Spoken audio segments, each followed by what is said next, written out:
госпоѓа Криста Швенк, председателка на Европскиот економски и социјален комитет, почитувани учесници на форумот на граѓанско општество на Западен Балкан, почитувани амбасадори, ваши екселенции, представници на невладините организации, институциите, ви посакувам првосрдечно добре дојде во Република Северна Македонија на сите гости. Се надевам дека имате успешна работа и заклучоци од овој 8-ми форум на граѓанското општество на Западен Балкан. Организиран за секои 2 години од 2006 година, форумот за граѓанско општество дава можност за размена на гледишта за моменталната состојба на граѓанското општество во регионот, за неговите потреби и за неговиот иден развој. За нас, политичарите, ова е одлична платформа, расадник на идеи за подобрување на политиките кои ги кроиме.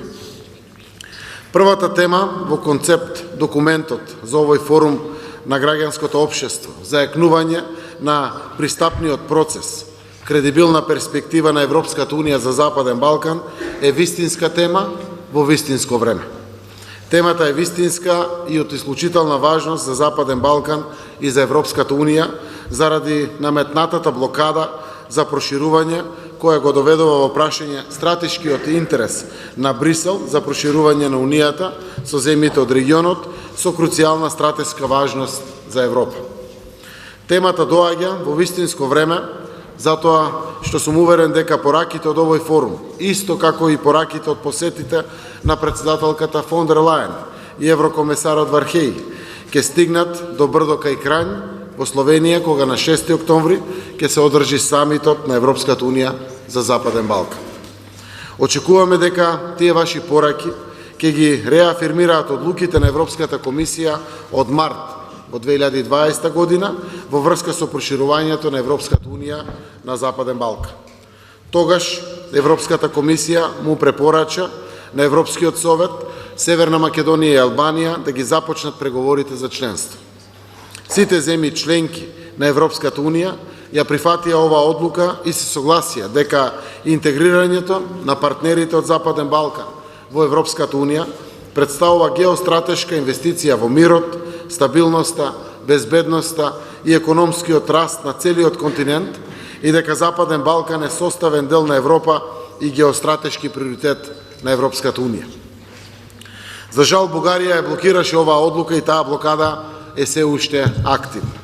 Искрено се надевам дека вашите пораки од овој форум ќе бидат дел од новиот импетус, кој е толку неопходен во овој момент и дека на 6 октомври во Словенија ќе бидат направени неопходните потребни чекори за деблокирање на проширувањето на Европската Унија, кој што го очекуваме да се случи крајот на декември.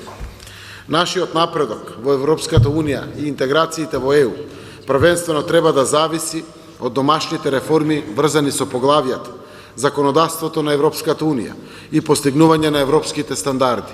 А ние, во духот на европските добрососедски односи, ќе ги интензивираме разговорите со Бугарија со искрена волја да правиме чекори поблиску до решение за нашите билатерални прашања.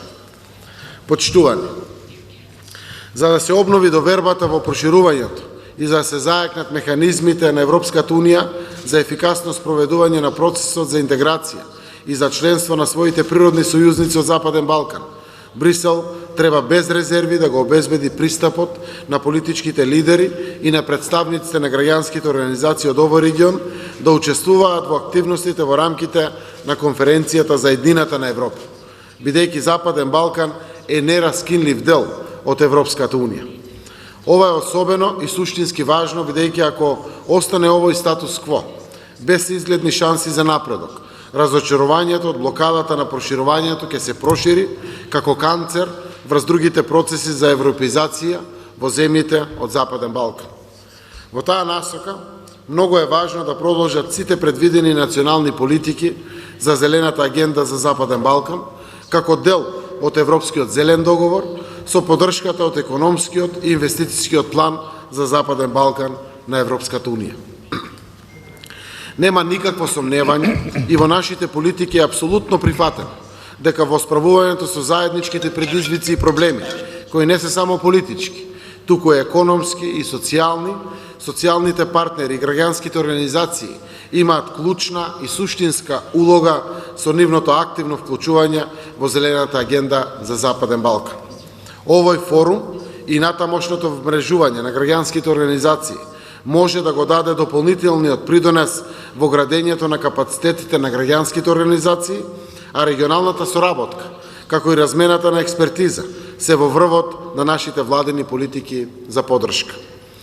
Владата успеа преку концептот на транспарентност, отвореност и отчетност да ги доближи институциите до граѓаните.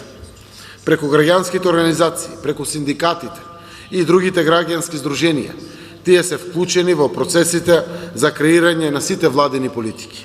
Тоа е нашиот начин на креирање политики, закони, стратегии кои одговараат на интересите и потребите на сите граѓани и да бидат соодветен одговор на предизвиците кои доаѓаат пред се од последиците од климатските промени. Со граѓанското општество и бизнис секторот сме рамноправни партнери во овој процес.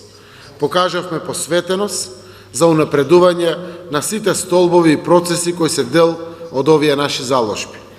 Ке издвојам само неколку примери кои се во линија со другите теми, исто така на овој форум.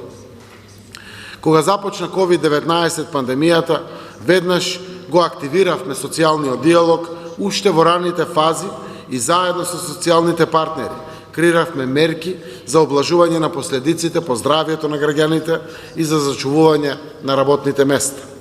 Во делот на праведната транзиција од фосилни кон обновливи извори на енергија, земјава наша е лидер во регионот и на местата на постоечките електрани на јаглен никнуваат нови соларни фотонапонски електрани, низ земјата се повеќе се градат и фотонапонски и ветерни електрани.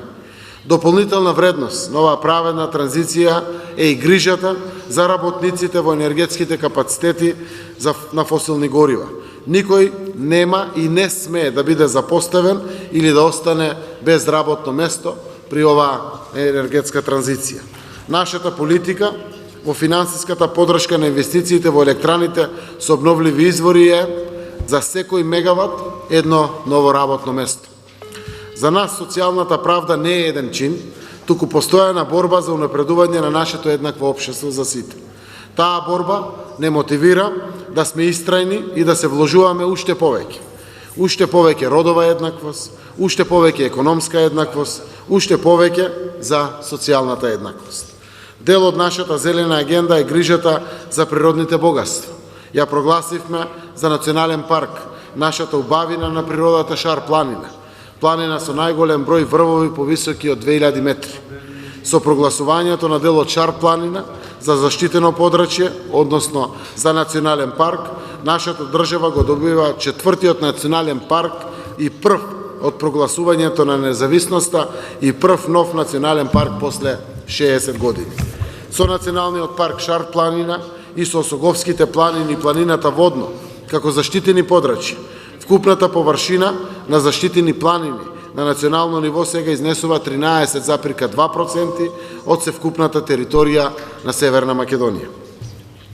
Набројав неколку од многуте проекти, програми и политики кои кај нас ги вградивме во агендите наречени Акција 21 и Европа дома, кои се практично нашето европеизирање на нашата земја.